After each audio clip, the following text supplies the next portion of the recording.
NIMSET 2023 exam, All India rank 27, achieved by none other than Chandan Kumar, everybody.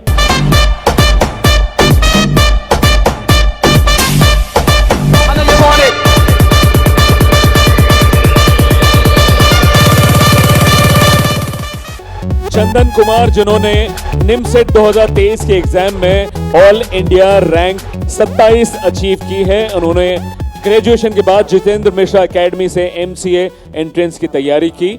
Chandan Kumar Ranchi Jharkhand के रहने वाले। एक बार जोरदार तालियां चंदन कुमार के लिए। मैं निवेदन करना चाहता हूं हमारे जितेंद्र मिश्रा सर से कि वे हमारे चंदन कुमार का सम्मान करें ऑल इंडिया रैंक 27 अचीव करने के लिए। एक बार जोरदार तालियां फॉर चंदन कुमार।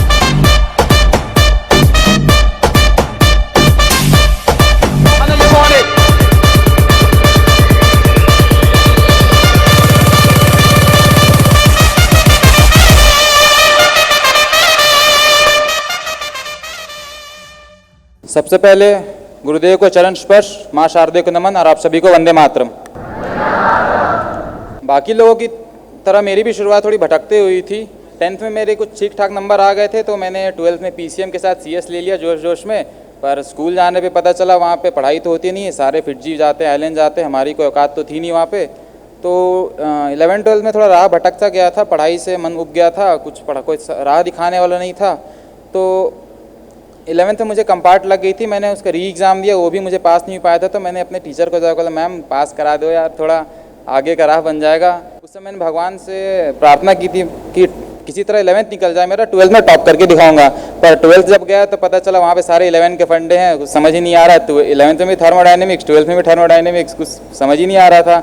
तो फिर 12th में भी नंबर ठीक से नहीं आया, फिजिक्स केमिस्ट्री मैथ सारे में मुझे ग्रेस मार्किंग दे के किसी तरह 44 मार्क्स दिए गए थे तीनों सब्जेक्ट में।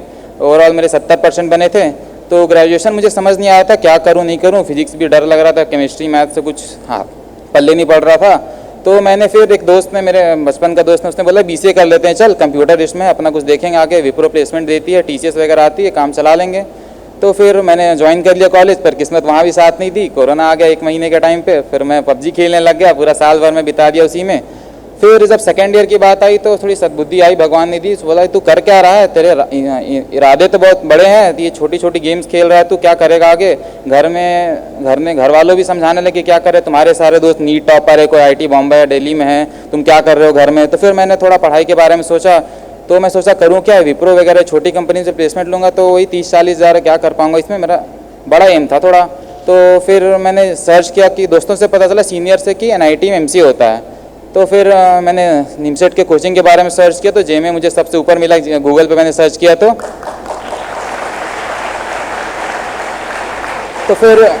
फिर मैंने रिजल्ट्स के बारे में उसको देखा तो सारे लिस्ट भरे पड़े थे, मेरे को यकीन सा नहीं हो रहा था, डाउट सा लग रहा था सारे रिजल्ट आते कैसे हैं। तो फिर मुझे यहाँ के बारे में पता चला कि यहाँ गुरुकुल शिक्षा पद्धति है, 14 से 16 घंटे लोग पढ़ते हैं। शुरू में नेगेटिव बातें पता चल रही थी गुरुकुल के बारे में, जेएमए के बारे में हमारे, कि यहाँ सर ऐसे स्ट्रिक्ट हैं, ये है वो। पर यहाँ आने के बाद सारे शिकायतें दूर हो जाती है, सब पता चल जाता है। सर एक बात बोलते हैं कि बाहर का कोई इंसान जेएमए के बारे में कुछ नहीं समझ सकता, वो आप और मैं और यहाँ सारे लोग बैठे वही समझ सकते हैं बस। तो वो कहते हैं जीवन में गुरु जरूरी है, गुरूर नहीं। तो मैं 5 अगस्त 2022 को मैंने आया इंदौर, सर से काउंसलिंग ली मैंने। सर ने इस तरह अच्छे से समझाया मुझे कि क्या सारे एग्ज़ाम्स हैं, एनआईटी बीएचयू वगैरह, तो सिलेबस के बारे में बताया, प्लेसमेंट्स के बारे में बताया, किस तरह यहाँ पढ़ाई होती है और पूजा पाठ होता है। एक बात बताना चाहूँगा आपको, जब मैं आया था तो मुझे भगवान पे उतना विश्वास सा नहीं था, मुझे डाउट सा लगता था। शुरू से साइंस के स्टूडेंट्स को पता रहता आपको कि भगवान पे उतना बिलीव नहीं करते हैं। तो फिर सर यहाँ बताएं कि पूजा पाठ 3 टाइम होती है। फिर मेरे को पहले दिन में देखा 1 घंटे की, आधे घंटे की पूजा हुई, तो मैं थोड़ा सा चिढ़ा कि क्या हो रहा है यहाँ पे, मेरे को समझ नहीं। एक तो मंत्र मुझे उच्चारण नहीं हो रहे थे मुझे, तो अजीब सा लग रहा था थोड़ा सा। फिर धीरे धीरे आदत बनती कि सर के जो क्लास लेक्चर लेते थे, मुझे पढ़ाई से ज़्यादा सर के मोटिवेशन लेक्चर अच्छे लगते थे। वो जो सर बताते थे धर्म के बारे में, महाभारत गीता वगैरह रामायण के बारे में जो बताते थे, मैं तो सोचता था सर जल्दी से ये कोऑर्डिनेट ये सब पढ़ाएं, मेरे को लेक्चर सुनने सर के, वो मोटिवेशन वाले, वो मुझे ज़्यादा मोटिवेट करती थी। एक बात आपको बताना चाहूँगा, मेरे आगे भरत बैठता था, उसके शर्ट पे लिखा हुआ था you are your only limit. तो ये सारी छोटी छोटी मोटिवेशन मुझे मिलती, तो मैंने कॉपी भी लिख के रखा था वो you are your only limit. और फिर धीरे धीरे वही फिर मुझे 1 महीने बाद वो चिकन पॉक्स हो गया था, तो फिर मैं 1 महीने मेरी गैप सी हो गई थी, तो मुझे लग रहा था कि निमसेट मेरे हाथ से निकलता जा रहा है। फिर मैं वापस आया दिवाली के छुट्टी के बाद, तो सर ने जो मोटिवेशन लेक्चर दिया ऐसा लगता है बस मेरे ही ले लिया था वो दिन। तो फिर सर के मोटिवेशन लेक्चर ने इस तरह मुझ में आग भर दिया कि मैं उस पुराने जोश के साथ वापस से तैयारी करने लगा। सर डेली मोटिवेशन लेक्चर लेते थे, सर को पता था कि इस टाइम ये ऐसा फेज़ है जहाँ बच्चे भटकते हैं। नवंबर दिसंबर का टाइम एक क्रिटिकल पॉइंट होता है वहाँ पे, क्योंकि बच्चे वहाँ पे गलत राह पे चले जाते हैं। कोई सोचता है कि मेरे नंबर नहीं आ रहे तो यहाँ चला जाऊँ या ऐसा कुछ। तो सर ने उस समय सबको बांध के रखा। सर को सबको पता, सर को सब पता किसी के दिमाग में क्या चल रहा होता है, सब सर संभाल लेते हैं। तो फिर टेस्ट वगैरह चालू हुई, CT-PT हुई, वहाँ पे मैं वो सब देते गया, सारे अप्स एंड डाउन्स को झेलते गया। वहाँ पे सर ने जैसे बताया वो किया। सर एक बात बोलते हैं कि मन अगर शांत रहेगा तो हम अपनी सारी क्षमताओं को देख पाएंगे। जिस तरह पानी अगर बहता रहता है तो हम उसके अंदर देख नहीं पाते, पर वो अगर शांत रहे तो उसके अंदर सारे हीरे मोतियों को निकाल पाएंगे। तो उसी चीज़ को मैंने अपने जीवन में उतारा और अपने पढ़ाई में उतारा। सर एक और बात बता रहे थे कि अपने लाइफ में जो भी फ्रस्ट्रेशन वगैरह होती है, जो भी गुस्सा होता है, जैसे दिन में भर हमने क्वेश्चन बना रहे हैं, RD बना रहे हैं, ML बना रहे हैं, बनते नहीं क्वेश्चन, 30-40 बने नहीं बने, तो सारे जो फ्रस्ट्रेशन होती है किसी से बात मत करो। जो सारा गुस्सा है वो अपने उस क्वेश्चन पे उतारो, बुक पे उतारो। ये सारी चीज़ें सर की एक छोटी छोटी बात मुझे दिल पे लगती थी और वो एक कनेक्ट होती थी सारी चीज़ें कि सर क्यों बताते हैं। सर की जो इतनी साल की एक्सपीरियंस है वो सारे सर को नमन करता हूँ उसको मैं इस बात के लिए।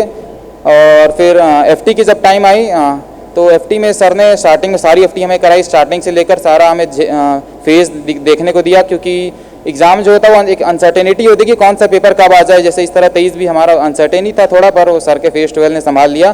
तो सारे फेज़ हमने सर के देखे, फेज़ 1 से लेके फेज़ 12 तक देखा। फेज़ 12 जो हमारा वो ज़्यादा इंपॉर्टेंट लगा, क्योंकि वो उसमें हमने सारे एक फेज़ के अंदर हमने सारा जो फेज़ 1 से हमने देखा था सारा अप्स एंड डाउन झेल लिया था, सारे उतार चढ़ाव झेल लिए थे। कोई टफ पेपर अचानक से कभी लूज पेपर आ जाता था, तो लूज पेपर होने के बावजूद भी नंबर गिरते थे, पर सर हमें मोटिवेट करते थे। जैसे सर ने एक बार बताया था कि सर ने बताया कि चलो आज तुम्हारा लूज पेपर है, पर फिर भी सबके नंबर गिर जाते थे, पर सर मोटिवेट करते थे। सर बहुत बार हमारी बैच से गुस्सा भी हुए, हमने कुछ गलतियाँ भी की, पर सर ने हमें माफ़ किया है।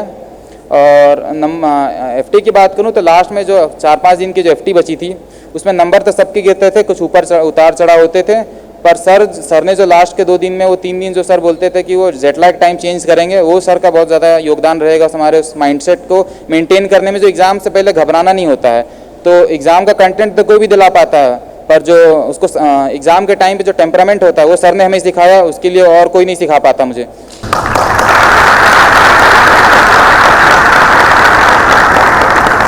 वो कहते हैं जीवन का इम्तिहान आसान नहीं होता, बिना संघर्ष के कोई महान नहीं होता, और जब तक ना पड़े हथौड़े की मार तब तक पत्थर भी भगवान नहीं होता। तो सर ने भी इसी प्रकार हमें हथौड़े से मार के हमें सींचा और हमें इस काबिल बनाया कि आज हम इस मंच पे खड़े हैं। सर के सामने एक बहुत बड़ी बात है यहाँ पे खड़े होना।